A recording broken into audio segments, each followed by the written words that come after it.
रानी हमें माफ कर दे। मेरी ही गलतियों की वजह से दादा संताजी की मृत्यु हो गई। हमें वाकई में नहीं पता नागोजी हमें धोखा देंगे। कुछ बोले आप? तारा रानी, ये क्या कर रही है आप? हमारी तरफ देखकर बोलिए। मैं उस दिन की तैयारी कर रही हूँ जब मेरे सामने औरंगजेब या कोई मुगलिया इंसान खड़ा होगा।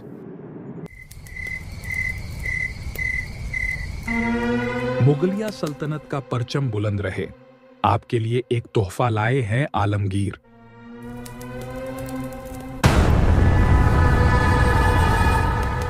इंशाल्लाह हम आपसे बहुत खुश हुए। आज से आपको खुश खबर खान के नाम से जाना जाएगा और आपसे किया हुआ वादा समझो हमने पूरा किया। लेकिन एक तरफ औरंगजेब खुश हुआ तो दूसरी तरफ जुल्फिकार खान से बहुत नाराज भी था। उसे नागोजी के द्वारा जानकारी से विश्वास हो गया कि जुल्फिकार खान जानबूझकर जिंजी में अपनी हरकतों में ढिलाई बरत रहा है, इसलिए बादशाह ने उसे बहुत ही धमकी भरे आदेश भेजे।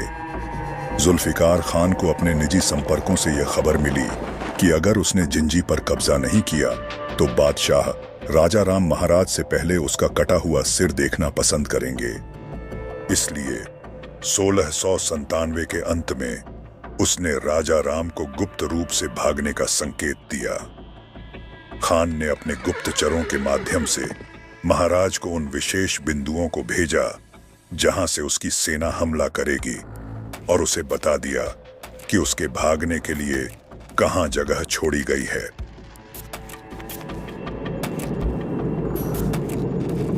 हमें आप सबको छोड़कर जाने का मन नहीं कर रहा है। हमारा दिल नहीं मान रहा है। मुगलों पर भरोसा नहीं कर सकते। इस साम्राज्य के आप छत्रपति है। आपका सुरक्षित रहना बहुत जरूरी है। आप जाए, पीछे से हम लोग भी आते हैं। भरोसा रखे, हमें कुछ नहीं होगा। जुल्फिकार खान पर भरोसा करके महाराज 1697 के दिसंबर महीने की शुरुआत में जिंजी किले से सुरक्षित भाग निकलते हैं।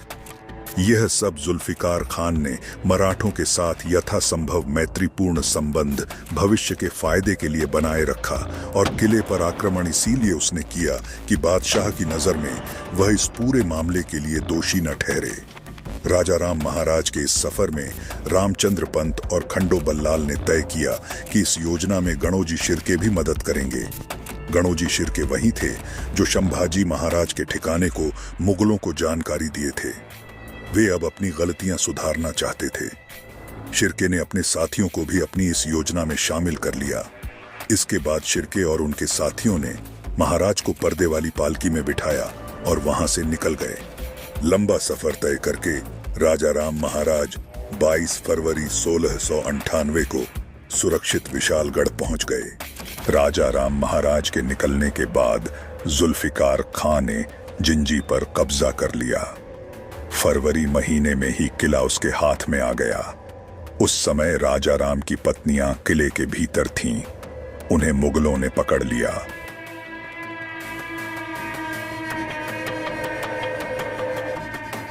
कोई भी सैनिक किसी को नहीं मारेगा। सबको हम अपने हाथों से मारेंगे।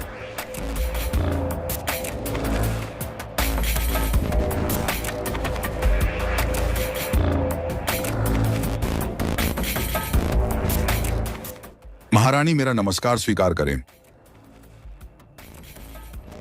और ये लीजिए, ये आपकी अमानत, सफर में काम आएगा। जैसा मैं बोलता हूं वैसा ही कीजिए।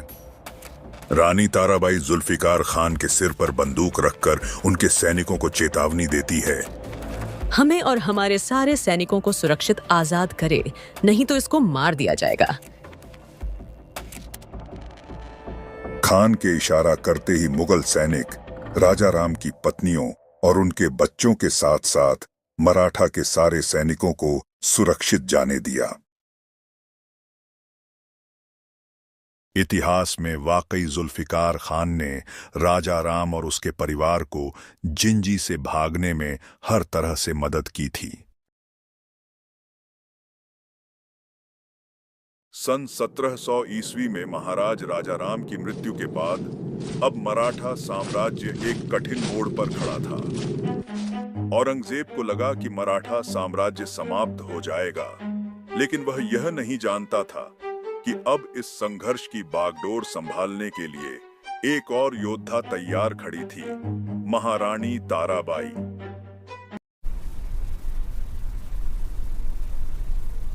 अब मराठा साम्राज्य का क्या होगा? महाराज राजाराम के बिना हमारी सेना कौन संभालेगा?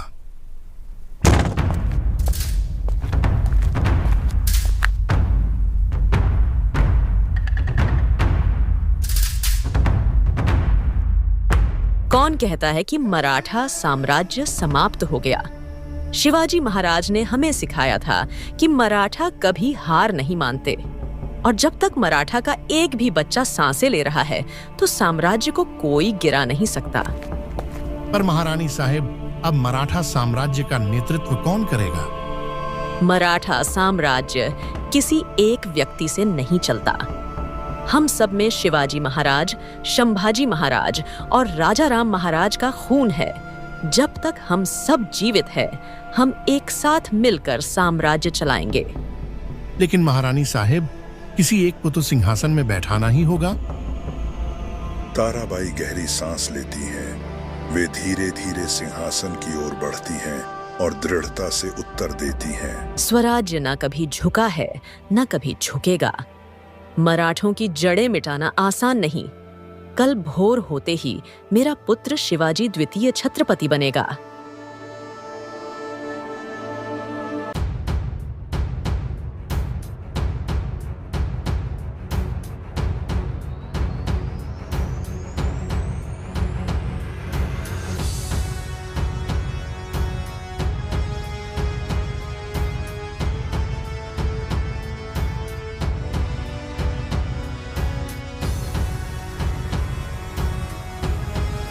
आज से तुम सिर्फ मेरे पुत्र नहीं, बल्कि स्वराज्य के छत्रपति हो।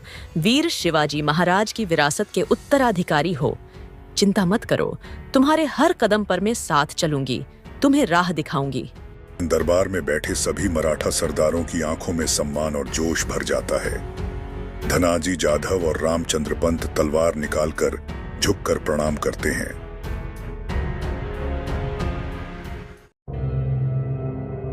जहां पना, मराठों ने आपके खिलाफ एक 4 वर्षीय बच्चे को छत्रपति बनाया है। गुस्से में औरंगजेब की आंखें चमक उठती हैं। वह चिल्लाकर सबको शांत करता है। कुछ तो गड़बड़ है। एक बच्चे को छत्रपति बनाने की वजह कुछ और है। उसके साथ कोई ऐसा जरूर खड़ा है जो हमसे टकराने की हिम्मत रखता है। वर्षों से चले आ रहे इस संघर्ष का अंत अब औरंगजेब को नजर नहीं आ रहा था। उसके क्रोध की ज्वाला भड़क उठी और फिर औरंगजेब ने यह देखने के लिए कि कौन अब मराठा से नया आग निकल कर आया है, उसने 1699 के अंत से चल रहे सतारा पर घेराबंदी को खुद खत्म करने का फैसला लिया। मुगल सम्राट औरंगजेब ने 10,000 मुगल सैनिकों के साथ व्यक्तिगत रूप से सतारा की ओर कूच किया। मुगल सेना ने अपनी पूरी शक्ति के साथ सतारा पर दबाव बढ़ा दिया।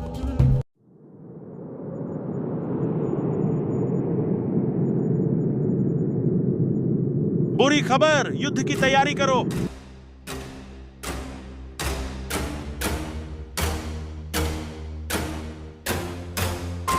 औरंगजेब की गुस्से से भरी सेना ने सतारा किले को चारों ओर से घेर लिया था। सेनापति धनाजी जाधव, जो पहले ही असंख्य हमलों का सामना कर चुके थे, अब और किसी समर्थन की उम्मीद नहीं कर पा रहा थे। किले की दीवारें हमलों से कमजोर होती जा रही थीं। अंत में 21 अप्रैल 1701 को वह मजबूर हो गए और अपने सैनिकों की ओर किले को बचाने के लिए समर्पण कर दिया और दूसरे किले की रक्षा के लिए वहां से निकल गए। धनाजी जाधव का समर्पण महज एक किले के हार नहीं, बल्कि मराठा साम्राज्य के सामरिक धक्के का प्रतीक था। लेकिन महारानी ताराबाई ने बुद्धि से काम किया। उन्होंने तब भी सभी सैनिकों को उनकी वीरता के लिए सराहना दिया। उन्होंने सबसे कहा कि मुगलों को हराने के लिए हर संभव प्रयास किया जाएगा। राज्य के हर किले को हम लोग फिर से जीतेंगे।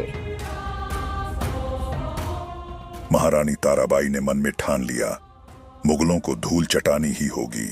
सबसे पहले उन्होंने दक्कन क्षेत्र से परे मुगल क्षेत्रों पर छापे मारना और हमला करने की योजना बनाई।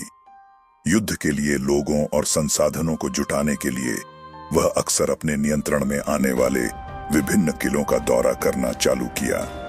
ताराबाई भोंसले ने दक्कन और मध्य भारत के अन्य हिंदू शासकों के साथ महत्वपूर्ण सैन्य और नागरिक गठबंधन बनाए। इससे उन्हें संसाधनों को बढ़ाने में मदद मिली।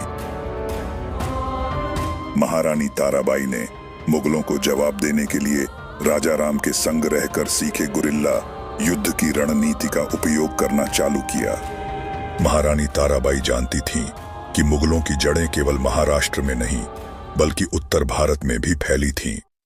यदि मराठा साम्राज्य को जीवित रखना था तो अब उन्हें दुश्मन के उस अंग में घाव देना होगा जहां उन्होंने सोचा भी न होगा, और इस अग्नि का केंद्र था चंदेरी।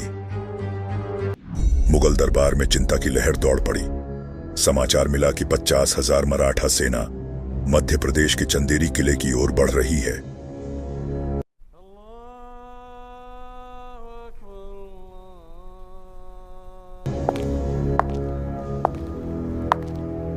आलमगीर बुरी खबर। औरंगजेब चौंक उठा। वह सोचने लगा, मराठा महाराष्ट्र छोड़कर मध्य की ओर क्यों जा रहे हैं? औरंगजेब की मुट्ठियां भींच जाती हैं। वह आदेश देता है, मराठों को रोको। लेकिन अब देर हो चुकी थी। मराठा सेना चंदेरी की सीमाओं तक पहुंच चुकी थी। चंदेरी किले की दीवारों पर मुगल प्रहरी खड़े हैं।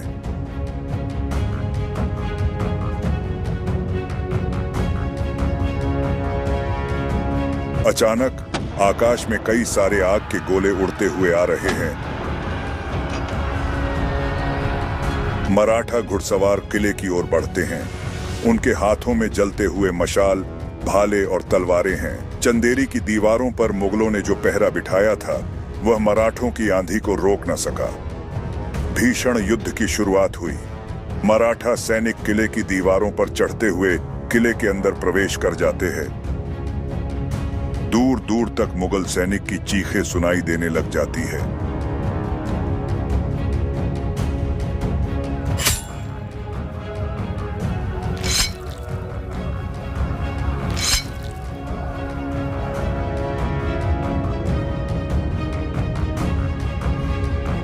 महारानी, चंदेरी में मराठों की विजय हुई। ताराबाई ने जो भविष्य देखा था उसकी एक झलक दिख रही थी। मुगलों के अभिमानों की चकनाचूर की शुरुआत हो चुकी थी। इसके बाद ताराबाई ने बैठक बुलाया और सबको रणनीति समझाया कि हवा की तरह चलो। जहां वे सोए वहां हमला करो, जागने से पहले गायब हो जाओ। उनकी सेनाएं रानी के अनुसार हल्की और फुर्तीली रात में मुगल चौकियों के इर्द गिर्द छुपी रहती और हमला करके भाग जाती। उन्होंने मुगलों के आपूर्ति लाइनों पर हमला किया, अनाज के भंडार जला दिए, गश्ती दलों को घेर लिया। औरंगाबाद से सोना लादकर मुगल कारवां जो आते उनको सूरज उगने से पहले ही गायब कर देते। मुगल मराठा ताकत के बोझ तले उसमें लड़खड़ा गए। 1702 तक उनकी नजर तेज हो गई। अब उन्होंने सोचा, क्यों ना अपनी चीज अब वापस छीन लिया जाए। उन्होंने मराठा निगाह को बाहर की ओर मोड़ा, दक्कन के जख्मी दिल से परे। उनके सेनापतियों ने उत्तर की ओर छापे मारे। उनके घोड़ों की टापें नर्मदा नदी को पार करती गूंजी, एक रेखा जिसे मुगल अपनी ढाल मानते थे। मालवा ने सबसे पहले उनकी चोट सही। गांवों से मुगल कर वसूलने वाले गायब। उनकी जगह ताराबाई के वफादार कमाईशदार आ गए। मराठा अब सिर्फ बचाव नहीं कर रहे थे, वे बढ़ रहे थे। एक ज्वार जो ढहते किनारे के खिलाफ उठ रहा था। 1705 तक ताराबाई की हिम्मत रंग लाई। उनके सेनापति धनाजी 8,000 सवारों के साथ गुजरात की सीमा पर मोहम्मद खान की दोगुनी मुगल सेना से भिड़े। टक्कर भयंकर थी, तलवारें चमकी, धूल ने हवा को घेर लिया। मुगल टूट गए, उनके शरीर मैदान में बिखर गए और गुजरात का तट मराठों के लिए खुल गया। मराठा जहाज सादे मगर साहसी पानी पर मंडराने लगे, मुगल व्यापार को परेशान करने लगे। हैदराबाद से पूर्व में और बैरार तक उत्तर में ताराबाई का नाम बाजारों और किलों में गूंजने लगा। 1706 तक ताराबाई का युद्ध मुगलों को हताश कर चुका था। उनकी सेनाएं भटकती थीं, किलों पर धावा बोलती, आपूर्ति लूटती और पहाड़ों में गायब हो जाती। औरंगजेब अब 87 साल का अहमदनगर के पास अपने शिविर में बीमार पड़ा था। मराठों को कुचलने का उसका सपना अधूरा था। रात के समय ताराबाई को मिले खबर से मुगलों का खजाना लूटने के उद्देश्य से उन पर एक छापा मारने का सोचा। वह अपने सैनिकों के साथ सवार होकर गोदावरी नदी के पास मुगल शिविर की तरफ चल दी। उस रात उनके साथ 100 घुड़सवार थे। वे लोग तेज और चुप होकर आगे बढ़ते रहे, एक मुगल काफिले को निशाना बनाते हुए। अचानक घात, मशालें जल उठती हैं। मुगल घुड़सवार जंगल से निकलते हैं, उन लोगों पर हमला कर देते हैं। ये एक चाल थी, क्योंकि मुगल जासूसों ने उनकी हरकतें भांप ली थीं। जुल्फिकार खान औरंगजेब का चतुर सेनापति ने खुद जाल बिछाया था। जैसे ही ताराबाई की टुकड़ी बहादुरी से काफिले पर टूटी, जंगल से 500 अधिक मुगल सवार और उभरे। मराठों ने डटकर मुकाबला किया, तलवारें टकराईं, खून बिखरा। ताराबाई ने भी जमकर मुकाबला किया। उनकी आवाज अपने सैनिकों को हौसला दे रही थी, लेकिन मुगल संख्या में भारी थे। उनके रक्षक ढेर हो गए और आखिरकार मुगल सैनिकों ने उन्हें बंदी बना लिया। उन्हें जंजीरों में जकड़कर औरंगजेब के मुगल शिविर की ओर ले जाया गया। शिविर में हलचल थी। औरंगजेब बीमारी से जकड़ा, अपने तख्त से उठ न सका। उसने जुल्फिकार खान को भेजा, वह सेनापति जिसने उस वक्त दक्कन में मुगलों की कमान संभाली थी। ताराबाई को उसके सामने लाया गया, हाथ बंधे, मगर रानी की नजरें अडिग। तुम्हारी लड़ाई यहाँ खत्म होती है रानी? जब तक सांस है मराठा लड़ेंगे। गुस्से में आकर जुल्फिकार खान ने उन्हें बंदी बनाकर रखने का आदेश दे दिया। 4 दिन गुजर जाने के बाद चौथी रात, जब बारिश की बूंदें टपक रही थीं और मुगल पहरेदार थकान से चूर थे, तंबू के भीतर ताराबाई चुपचाप बैठी थी। अचानक बाहर हलचल की आवाज होती। वह बाहर की ओर देखती है। शिविर के बाहर उनके वफादार सरदार धनाजी जाधव अपने मराठा सैनिकों के साथ हमला बोल दिया। उस दिन बरसात वाली रात में उथल पुथल, चीखें, तीरों की आवाजें, आग की लपटें, मराठा सैनिक की दहाड़े सुनाई दे रही थी। औरंगजेब को सुरक्षित जगह छुपा दिया गया। इधर धनाजी ने ताराबाई के तंबू के पहरेदार ढेर कर दिए और उन्हें सुरक्षित बाहर निकाला और उनको लेकर वहां से निकल गए। 4 दिन की कैद और फिर भी वह विजयी रही। मुगल इसे शर्मिंदगी कहते हैं, मराठा इसे शौर्य। औरंगजेब अपने अंतिम दिनों में भी हार का ये मंजर देखकर टूट गया।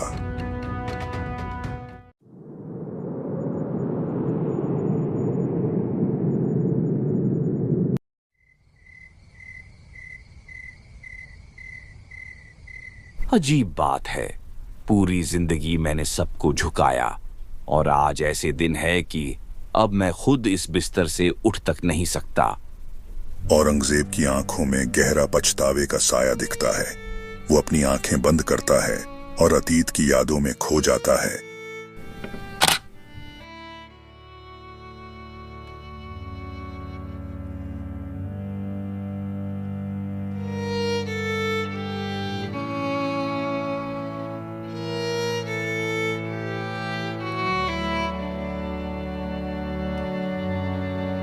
रानी ताराबाई, वह औरत भी मुझसे नहीं हारी। शिवाजी का खून अभी तक जिंदा है। संभाजी को मारने के बाद भी मैं आज तक जीत नहीं पाया।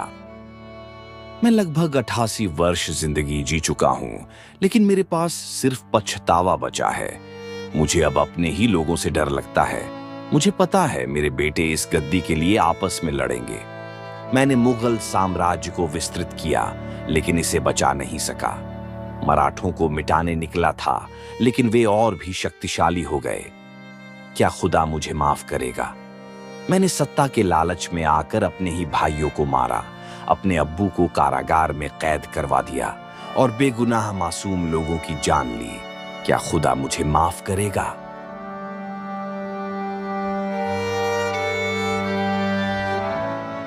मैं अपने शरीर के लिए खुद कफन नहीं छोड़ सका। मेरे पास जो भी है उसे गरीबों में बांट देना।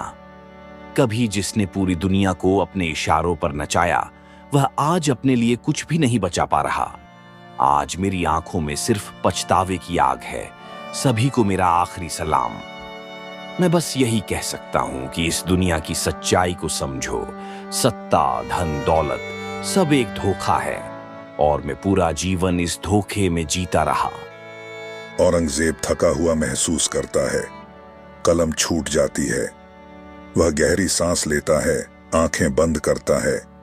उसकी सांसें धीमी होने लगती हैं। उसको अपने अतीत के कुछ पल दिखाई देते हैं। औरंगजेब ने अपने दूसरे और सबसे चहेते बेटे आजम शाह को बुलाया और उससे कहा, बादशाह के तौर पर मैं नाकाम रहा। मेरा कीमती जीवन किसी काम नहीं आया। अल्लाह चारों ओर है, लेकिन मैं बदनसीब हूं कि जब उनसे मिलने की घड़ी आ रही है, तब मैं उनकी मौजूदगी महसूस नहीं कर पा रहा। मैं पापी हूं। शायद मेरे गुनाह ऐसे नहीं जिसे माफ किया जा सके। औरंगजेब अपनी आंखें बंद करके बड़बड़ाने लगता है। धीरे धीरे औरंगजेब की सांसें धीमी हो जाती हैं। पास जल रहा दीपक धीरे धीरे बुझ जाता है। आजम शाह अपने पिता औरंगजेब के हाथों को छूता है। ठंडे हाथों को महसूस करते ही उसके आंखों में आंसू आने लगते हैं। औरंगजेब चला गया। उसकी सल्तनत भी उसके साथ ढह गई, मगर उसकी परछाई इतिहास में हमेशा गूंजती रहेगी। कभी एक सीख की तरह, कभी एक सवाल की तरह और कभी एक ऐसी कहानी की तरह जो खत्म होकर भी खत्म नहीं होती।